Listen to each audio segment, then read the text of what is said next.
Hello student, last video में हमने गुजराती में चैप्टर नंबर 3 स्टार्ट किया था और उसकी स्टोरी और वो ख़त्म की थी। आज हम उसकी एक्सरसाइज करेंगे। નીચેના પ્રશ્નોના ઉત્તર માટે આપેલ વિકલ્પોમાંથી સાચો ઉત્તર શોધીને તેનો ક્રમ અક્ષર પ્રશ્ન સામેના બોક્સમાં લખો। 1.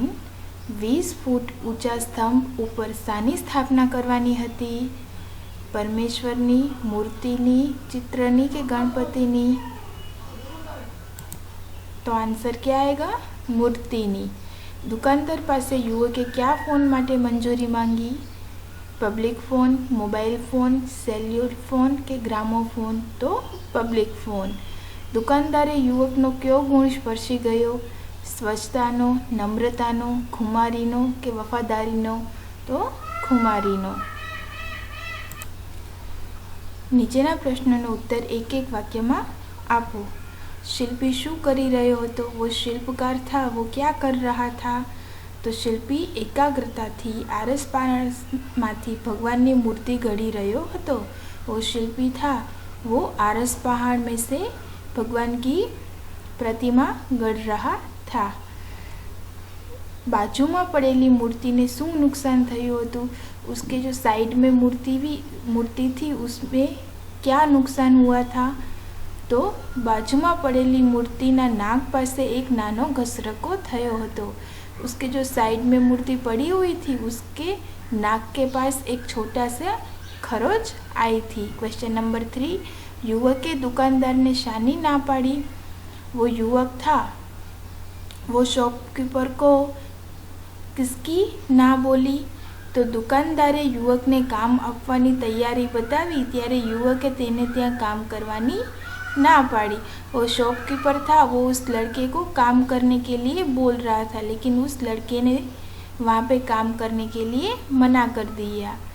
3. નીચેના પ્રશ્નોના ઉત્તર આપો। क्वेश्चन नंबर 1, शिल्पी शू विचारीने बीजी मूर्ति बनावी रह्यो हतो?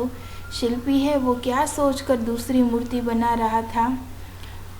प्रथम मूर्ति बनावता मूर्तिना नाक पासे सहेज घसरको पड्यो हतो।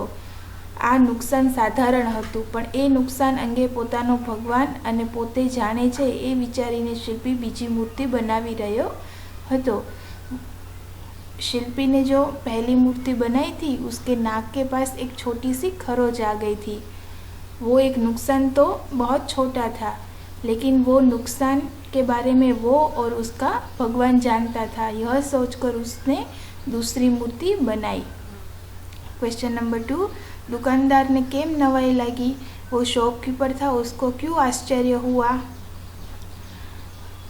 युवक के फोन पर स्त्री पासे कामनी मांगणी करी त्यारे स्त्रीए पोतानी पासे काम करवानी व्यक्ति छे एम कही युवक ने ना पाड़ी हती। स्त्रीए काम आपवानी ना पाड़ी छतां युवकना चेहरा पर निराशानी एक पण रेखा नहोती।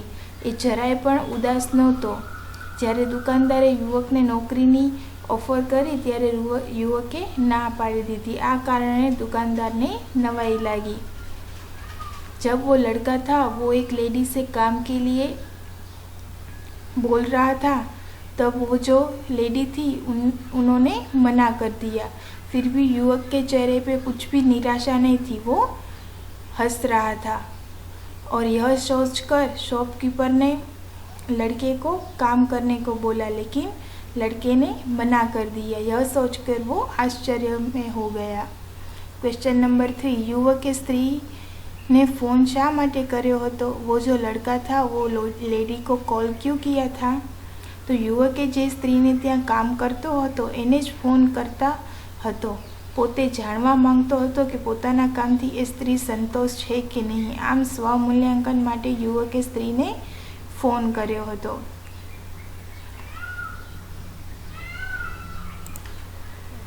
वो जो लड़का था वो लेडी के यहाँ काम करता था और उसको ही कॉल किया था। वो खुद जानना चाहता था कि उसके काम से वो लेडी है वो संतोष है कि नहीं, इसलिए वो युवक है वो अपना ही मूल्यांकन कर रहा था। स्वाध्याय, નીચેના પ્રશ્નોના ઉત્તર લખો। ક્વેશ્ચન નંબર 1, માણસે બીજી મૂર્તિ જોઈ આશ્ચર્ય શા માટે અનુભવ્યું? वो जो इंसान था वो दूसरी मूर्ति देख के क्यों आश्चर्य हो गया? માણસે જોયું કે શિલ્પી જે મૂર્તિ ઘડતો હતો એની બાજુમાં એના જેવી જ બીજી મૂર્તિ પડેલી હતી. આમ એક જ મંદિર માટે ભગવાનની એકસરખી મૂર્તિઓ તૈયાર થઈ જોઈને માણસ આશ્ચર્ય અનુભવ્યું. वो इंसान देख रहा था कि वो जो शिल्पी मूर्ति बना रहा था उसके साइड में ही उसके जैसी दूसरी मूर्ति रखी हुई थी. तो फिर एक ही मंदिर में भगवान की एक सरखी मीन्स एक समान मूर्ति देख के वो आश्चर्य हो गया. क्वेश्चन नंबर 2, शिल्पीએ પહેલી મૂર્તિ પડતી કેમ મૂકી? वो शिल्पी था वो जो पहली मूर्ति गढ़ी हुई थी वो साइड में क्यों रखी थी? શિલ્પી પહેલી મૂર્તિ ઘડતો હતો ત્યારે છેલ્લી ઘડીએ મૂર્તિના નાક પાસે સહેજ ઘસરકો થયો હતો. આમ એ મૂર્તિનું થોડુંક નુકસાન થયું હતું. આથી ભગવાનને સાક્ષી રાખનાર અને કર્તવ્ય જ ભગવાન માનનાર શિલ્પીએ મૂર્તિ પડતી મૂકી હતી. शिल्पी ने जो पहली मूर्ति बना रहा था उसमें उस मूर्ति में नाक के पास एक छोटा सा खरोच आ गई थी और वो उस मूर्ति में थोड़ा सा नुकसान हो गया था, इसलिए वो मूर्ति उसने साइड में रख दी. क्वेश्चन नंबर 3, स्त्रीए फोन करनार युवक ने नौकरी राखवानी शा माटे ना पाड़ी?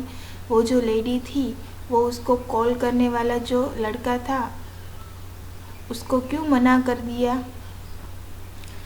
तो स्त्रीए पोताना त्यां लोन कापवा माटे एक माणसने नौकरीए राख्यो हतो.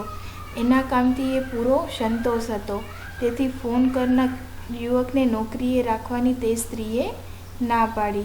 वो जो लेडी थी वो अपने घर में लोन कटवाने के लिए ऑलरेडी एक इंसान को रखा हुआ था और वो उसके काम से बहुत संतोष थी और खुश भी थी, इसलिए उसको कॉल करने वाले लड़के को उसने मना कर दिया. स्त्रीनो जवाब सांभળી युवक खुश केम थयो? वो लेडी का आंसर सुन के वो लड़का क्यों हैप्पी हो गया? युवके एक अजाणी व्यक्ति तरीके नौकरीनी जरूरियात माटे स्त्रीने फोन कर्यो हतो. स्त्रीए फोन उपर कह्युं के काम माटे एणे माणस रोकी लीधो छे અને એના કામથી એને પૂરો સંતોષે છે.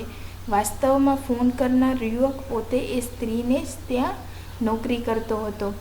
તે જાણવા માંગતો હતો કે એ સ્ત્રી એના કામથી સંતોષે છે કે નહીં, તેથી સ્ત્રીએ જવાબ સાંભળી યુવક खुश થઈ ગયો. वो जो लड़का था उसने नौकरी की ज़रूरत के लिए उस लेडी को कॉल किया था, लेकिन वो जो है लेडी ने क्या बोला कि मैंने ऑलरेडी एक इंसान रखा हुआ है और वो उसके काम से बहुत खुश है. और वो जो कॉल कर रहा था वो लड़का वहीं पे काम करता था और वो अपने काम की खुद मूल्यांकन करना चाहता था, इसलिए उसकी लेडी का जवाब सुन के वो लड़का बहुत खुश हो गया. સ્વમૂલ્યાંકન એટલે શું? તમે તમારી જાતનું મૂલ્યાંકન કર્યું છે? સ્વમૂલ્યાંકન મીન્સ તો વ્યક્તિ પોતે તટસ્થ રીતે પોતાના કામની મૂલ્યાંકન કરે તેને સ્વમૂલ્યાંકન कहवाय. व्यक्ति है वो तटस्थ तरीके से अपने काम का मूल्यांकन करता है, उसे मूल्यांकन करता कहते हैं, मीन्स स्वमूल्यांकन कहते हैं. वार्तामां आवता अंग्रेजी शब्दों यादी तैयार करी तेमना गुजराती अर्थ लखो. फूट 12 इंचनु लंबाईनु माप. स्टोर सामान वेचवानी दुकान.